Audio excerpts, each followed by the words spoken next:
warahmatullahi wabarakatuh. Perkenalkan, nama saya Mamulatun Hasanah, NIM E 2019-1172, Prodi Perbankan Syariah 4. Di sini saya akan melaksanakan tugas UAS saya, yaitu menjelaskan 5 materi terkait ekonomi makro Islam yang dibimbing oleh Bapak Dr. Abdul Wadud Nafis LCMI selaku pembimbing mata kuliah ekonomi makro Islam. Baik, yaitu yang pertama tentang definisi pendapatan nasional. Pendapatan nasional yaitu pendapatan nilai total output akhir suatu negara dari semua barang dan jasa yang diproduksi dalam satu tahun. Seluruh pendapatan yang diterima oleh seluruh anggota masyarakat atau seluruh rumah tangga keluarga dalam suatu negara atau kurun waktu tertentu. Jadi, pendapatan nasional yaitu salah satu indikator untuk dapat mengukur perkembangan tingkat pembangunan dan kesejahteraan pada suatu negara dari waktu ke waktu.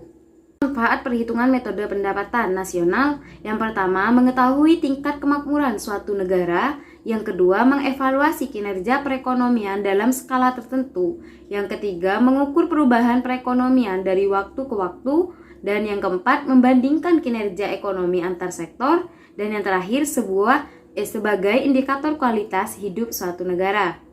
Jadi, pada dasarnya menghitung pendapatan nasional dilakukan untuk mengetahui perkembangan ekonomi suatu negara. Dan pada dasarnya pendapatan nasional menjadi 6 kategori. Yang pertama, produk domestik bruto, artinya jumlah produk berupa barang dan jasa yang dihasilkan oleh unit-unit produksi di dalam batas wilayah suatu negara atau domestik selama 1 tahun. Yang kedua, produk nasional bruto, artinya nilai produk berupa barang dan jasa yang dihasilkan oleh penduduk suatu negara nasional selama 1 tahun. Dan yang ketiga, produk nasional neto, artinya penggantian barang modal bagi peralatan produksi yang dipakai dalam proses produksi. Yang keempat, pendapatan nasional neto, artinya pendapatan yang diterima oleh masyarakat sebagai pemilik faktor produksi. Dan yang selanjutnya, pendapatan perseorangan, artinya menghitung jumlah pendapatan yang diterima oleh setiap orang, tetapi harus dikurangi dengan laba yang ditahan, iuran asuransi, iuran jaminan sosial, dan ditambah dengan pembayaran pindahan. Dan yang terakhir, pendapatan yang siap dibelanjakan, artinya pendapatan yang siap untuk dimanfaatkan untuk membeli barang dan jasa beserta tabungan yang disalurkan menjadi investasi. Dan materi yang kedua yaitu tentang kebijakan moneter dalam perspektif ekonomi Islam. Pengertian kebijakan moneter adalah kebijakan pemerintah untuk memperbaiki keadaan perekonomian melalui pengaturan jumlah uang beredar. Jadi, untuk mengatasi krisis ekonomi yang hingga kini masih terus berlangsung, sampai harus menata sektor real, yang tidak kalah penting adalah meluruskan kembali sejumlah kekeliruan pandangan di seputar masalah uang. Yang kedua, kebijakan moneter dapat tergolongkan menjadi 2, yaitu 1. Kebijakan moneter ekspansif, artinya suatu kebijakan dalam rangka menambah jumlah uang yang beredar. Yang kebijakan ini dilakukan untuk mengatasi pengangguran dan meningkatkan daya beli kemasyarakatan atau permintaan masyarakat pada saat perekonomian mengalami resesi atau depresi. Yang kedua, kebijakan moneter kontraktif, artinya kebijakan dalam rangka mengurangi jumlah uang yang beredar. Kebijakan ini dilakukan pada saat perekonomian mengalami inflasi. Selanjutnya, tujuan kebijakan moneter Bank Indonesia memiliki tujuan untuk mencapai dan memelihara kestabilan nilai rupiah. Tujuan ini sebagaimana tercantum dalam UU Nomor 3 Tahun 2004 Pasal 7 tentang Kestabilan Bank Indonesia. Hal yang dimaksud dengan kestabilan nilai rupiah antara lain adalah kestabilan terhadap harga-harga barang dan jasa yang tercermin pada inflasi. Pandangan Islam terhadap uang dalam konsep ekonomi Islam, uang adalah milik masyarakat. Artinya, barang siapa yang menimbun uang atau dibiarkan tidak produktif, berarti mengurangi jumlah uang yang beredar yang dapat mengakibatkan tidak jalannya perekonomian. Yang kedua, instrumen-instrumen kebijakan moneter dalam konvensional dan syariah. Ada 4 instrumen utama yang digunakan untuk mengatur jumlah uang yang beredar. Yang pertama, operasi pasar terbuka. Artinya, pemerintah mengendalikan jumlah uang beredar dengan cara menjual atau membeli surat-surat berharga milik pemerintah. Nah, jadi bank sentral dapat membuat perubahan-perubahan ke atas jumlah penawaran uang dengan melakukan jual beli surat-surat berharga. Selanjutnya fasilitas diskonto, artinya tingkat bunga yang ditetapkan pemerintah atas bank-bank umum yang menjamin ke bank-bank sentral. Jadi dalam menjalankan tugasnya untuk mengatasi kegiatan bank-bank perdagangan, bank sentral harus memastikan agar masyarakat tidak kehilangan kepercayaan kepada sistem bank. Selanjutnya rasio cadangan wajib, artinya penetapan rasio cadangan wajib juga dapat mengubah jumlah uang yang beredar. Jadi, jika rasio cadangan wajib diperbesar, maka kemampuan bank memberikan kredit akan lebih kecil dari sebelumnya. Selanjutnya yaitu imbalan moral. Artinya, kebijakan ini dijalankan oleh bank sentral, bukan dengan menetapkan dalam bentuk tertulis. Hal-hal yang harus dilakukan oleh bank-bank perdagangan, tetapi dengan mengadakan pertemuan-pertemuan langsung. Selanjutnya langkah-langkah yang harus dilakukan oleh bank-bank perdagangan ada kalanya sangat berbeda di antara satu periode dengan satu periode yang lain. Secara prinsip, tujuan kebijakan moneter Islam tidak berbeda dengan tujuan kebijakan moneter konvensional, yaitu menjaga stabilitas dari uang sehingga pertumbuhan ekonomi yang merata yang diharapkan dapat tercapai. Dalam ekonomi Islam tidak ada sistem bunga, sehingga bank sentral tidak dapat menerapkan kebijakan diskon rate tersebut. Yaitu mazhab instrumen kebijakan moneter dalam ekonomi Islam. Yang pertama, mazhab pertama, pada masa awal Islam tidak diperlukan suatu kebijakan moneter karena sistem perbankan hampir tidak ada dan penggunaan uang sangat minim. Jadi tidak ada alasan yang memadai untuk melakukan perubahan-perubahan terhadap penawaran akar uang melalui diskresioner. Yang kedua, mazhab kedua, tujuannya itu kebijakan moneter adalah maksimasi alokasi sumber daya untuk kegiatan ekonomi menjadi produktif. Selanjutnya materi yang ketiga yaitu tentang kebijakan fiskal dalam perspektif ekonomi Islam. Artinya yaitu kebijakan yang mengatur tentang penerimaan dan pengeluaran negara. Jadi kebijakan fiskal yaitu kebijakan pemerintah dalam mengelola keuangan negara sedemikian rupa sehingga dapat menunjang perekonomian nasional, produksi, konsumsi, investasi, kesempatan kerja, dan kestabilan kerja. Artinya yaitu keuangan negara tidak hanya penting untuk membiayai tugas rutin pemerintah saja, tetapi juga sebagai sarana untuk mewujudkan sasaran pembangunan, pertumbuhan ekonomi, kestabilan, dan pemerataan pendapatan. Selanjutnya itu subsidi pengelolaan fiskal meliputi 6 fungsi, yaitu yang pertama fungsi pengelolaan kebijakan ekonomi makro dan fiskal, yaitu meliputi penyusunan nota, keuangan, dan RAPBN, serta perkembangan dan perubahannya, analisis kebijakan, evaluasi dan perkiraan perkembangan ekonomi makro, pendapatan negara, belanja negara, dan pembiayaan. Yang selanjutnya fungsi penganggaran yaitu meliputi penyiapan, perumusan dan pelaksanaan kebijakan, serta perumusan standar, norma pedoman, kriteria serta perumusan standar. Selanjutnya yaitu fungsi administrasi perpajakan. Selanjutnya fungsi administrasi kepabeanan, fungsi pembendaharaan yaitu meliputi perumusan kebijakan, standar, sistem dan prosedur di bidang pelaksanaan penerimaan dan pengeluaran negara. Dan fungsi pengawasan keuangan. Dalam sejarah Islam, kebijakan fiskal menempati posisi strategis dalam rangka membangun tata kelola keuangan negara dengan terencana dan terarah. Dua kebijakan fiskal Indonesia dari masa ke masa. Dua kebijakan fiskal Indonesia dari masa ke masa. Dalam catatan sejarah memang tak bisa dipungkiri bahwa pertumbuhan ekonomi Indonesia dari masa ke masa memang sudah melaju pesat.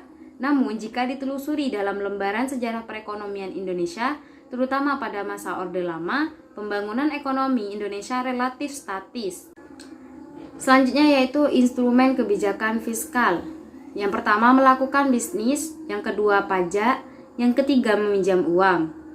Dalam perspektif ekonomi Islam, kebijakan fiskal memiliki dua instrumen. Yang pertama, kebijakan pendapatan yang tercermin dalam kebijakan pajak. Yang kedua, kebijakan belanja. Dan kedua instrumen tersebut akan terlihat dalam anggaran belanja negara. Instrumen kebijakan pendapatan terdiri dari zakat, kharaj, usur, jizyah, ghanimah. Yang ketiga, tujuan dari kebijakan fiskal. Tujuan kebijakan fiskal tidak terlepas dari prinsip-prinsip ekonomi Islam pada prinsip tauhid, rububiyah, khilafah, dan takziah.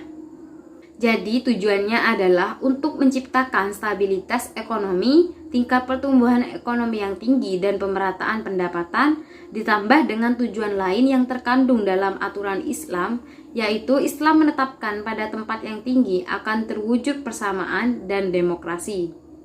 Materi yang keempat yaitu tentang peran dan fungsi bank sentral. Pengertian bank sentral yaitu sebuah instansi atau lembaga keuangan yang memiliki tanggung jawab atas suatu kebijakan moneter dan melahirkan tingkat aktivitas ekonomi yang stabil dalam suatu negara. Pengertian bank sentral memiliki dua kata kunci. Yang pertama, lembaga keuangan yang memiliki tanggung jawab atas suatu kebijakan moneter, mempunyai tanggung jawab masalah uang, baik dalam hal mencetak uang atau mengedarkan uang, dan mengatur tentang laju inflasi dan deflasi. Nah, jadi maksudnya di sini memiliki tanggung jawab bagaimana dalam kebijakan moneter sehingga menentukan suku bunga rendah atau tinggi ketika menginginkan supaya uang itu beredar lebih banyak, maka hubungan diturunkan. Akan tetapi jika supaya uang itu tidak banyak beredar, maka suku bunga akan dinaikkan. Yang kedua yaitu melahirkan aktivitas tingkat ekonomi yang stabil dalam suatu negara, yang dimana banyak bank sentral mengatur dan punya hak dan punya tanggung jawab untuk mengatur tentang aktivitas ekonomi. Ketika barang-barang di suatu negeri ini terlalu mahal, maka memang terjadi inflasi, maka biasanya ekonomi tidak stabil. Karena daya beli masyarakat rendah, maka dari itu akhirnya barang-barang produksi tidak terserap. Maka berarti ekonomi itu macet. Akibatnya terjadi pengangguran. Kalau terjadi pengangguran, maka ekonomi akan gagal. Begitupun ketika barang terlalu murah, maka yang terjadi para produsen tidak bergerak untuk produksi karena hasil produksinya tidak menguntungkan. Pemerintah juga mengambil bagian dari hal ini, bank sentral misalnya, untuk daya beli masyarakat itu menjadi tinggi. Tiga yaitu tujuan bank sentral untuk mencapai dan memelihara kestabilan nilai mata uang yang tercermin dari laju inflasi dan tumbangan nilai mata uang dalam negeri terhadap mata uang asing.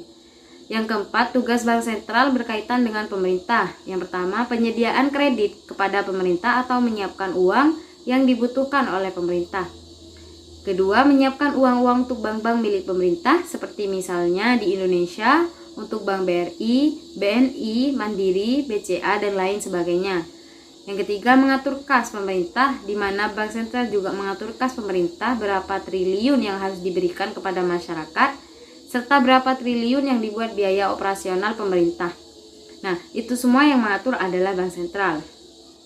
Selanjutnya, membantu proses lelang dan menjual surat hutang negara. Misalnya melelang untuk obligasi atau pemerintah menjual surat berharga, misalnya obligasi untuk pembangunan gedung atau badan usaha milik pemerintah, lalu menjual surat berharga itu, maka itu semua yang mengatur adalah bank sentral. Selanjutnya, melakukan pengedaran uang sebagai alat pembayaran yang sah. Jadi, bank sentral ini yang mengatur untuk mengedarkan uang kepada masyarakat melalui bank-bank, baik bank negara maupun bank swasta. Selanjutnya itu mempunyai hak penuh terhadap pencetakan dan produksi uang. Kalau uang palsu untuk negara Indonesia, misalnya kalau ada selain Bank Indonesia yang mencetak uang, maka uang itu tidak sah atau tidak bisa diterima karena yang mempunyai hak pencetakan satu-satunya adalah bank sentral. Selanjutnya mempunyai hak penuh terhadap pencetakan uang. Selanjutnya tentang tugas bank sentral dalam perbankan. Satu, menentukan suku bunga, misalnya 1%, 2%, 5%, atau 6%. Dalam 1 tahun ini adalah bank sentral yang menentukan. Misalnya, ini suku bunga yang perlu dinaikkan. Kenapa? Karena uang terlalu banyak beredar di masyarakat. Maka berarti nanti per tahunnya suku bunganya menjadi 8%. Karena terlalu banyak beredar di masyarakat.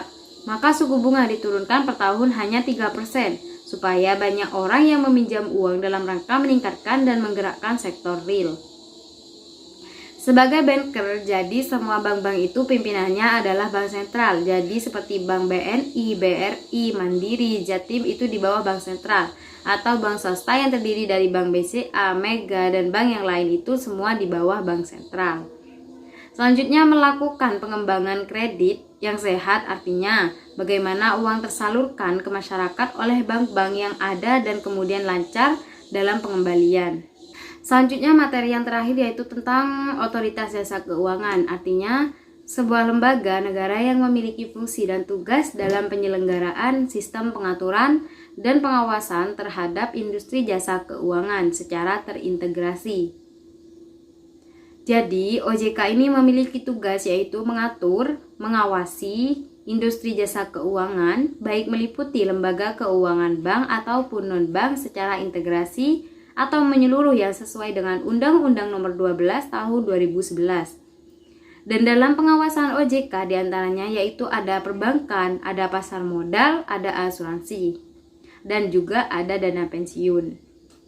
Yang kedua yaitu asas-asas OJK. Yang pertama ada asas independen, asas kepastian hukum, asas kepentingan umum, asas keterbukaan, asas profesionalisme, asas integritas, asas akuntabilitas. Arti dari asas independen dan kepastian hukum adalah asas OJK menjalankan semua tugas dan wewenangnya sesuai dengan peraturan perundang-undangan. Arti dari asas kepentingan umum adalah OJK membela dan melindungi kepentingan masyarakat. Dan arti dari asas keterbukaan adalah OJK sangat mementingkan masyarakat itu mendapatkan informasi yang benar dan jujur. Dan arti dari asas profesionalisme adalah dalam menjalankan tugas dan wewenangnya, OJK ini mengutamakan keahlian. Dan arti dari asas integritas adalah OJK berpegang teguh terhadap nilai moral. Dan arti dari asas akuntabilitas adalah segala kegiatan dan hasil akhir dapat dipertanggungjawabkan. Selanjutnya yaitu tugas OJK. Yang pertama mengatur dan mengawasi kegiatan jasa keuangan baik di sektor perbankan maupun non-perbankan. Yang kedua mengatur dan mengawasi kegiatan jasa keuangan di sektor pasar modal. Dan yang ketiga mengatur dan mengawasi aktivitas jasa keuangan di sektor asuransi, dana pensiun, lembaga pembiayaan, dan lembaga keuangan lainnya. Selanjutnya tentang wewenang OJK. Yang pertama menetapkan peraturan perundang-undangan di industri jasa keuangan. Yang kedua membuat dan menetapkan peraturan tentang pengawasan di industri jasa keuangan. Yang ketiga membuat dan menetapkan kebijakan tentang pelaksanaan tugas OJK. Dan yang keempat mengatur tentang tata cara penetapan pengelolaan status di lembaga jasa keuangan. Dan yang kelima, mengatur tentang struktur organisasi dan infrastruktur serta pengelolaan kekayaan dan kewajiban. Yang keenam, membuat dan menetapkan peraturan tentang tata cara pemberian sanksi berdasarkan peraturan perundang-undangan yang berlaku di sektor jasa keuangan. Dan yang ketujuh, membuat dan menetapkan kebijakan mengenai tata cara pengawasan terhadap industri jasa keuangan. Yang kedelapan, OJK dapat melakukan pengawasan, pemeriksaan, penyidikan, dan perlindungan konsumen dan tindakan lain terhadap lembaga jasa keuangan. Yang kesembilan, memberikan sanksi administrasi kepada pihak yang melanggar peraturan perundang-undangan di sekitar jasa keuangan. Dan yang kesepuluh, OJK berwenang memberikan atau mencabut izin usaha, pengesahan, dan menetapkan lain dalam peraturan perundang-undangan di sektor jasa keuangan. Sekian video UAS materi hari ini. Apabila ada kekurangan atau kesalahan kata, saya mohon maaf yang sebesar-besarnya. Idina Sirotol Mustaqim. Wassalamualaikum warahmatullahi wabarakatuh.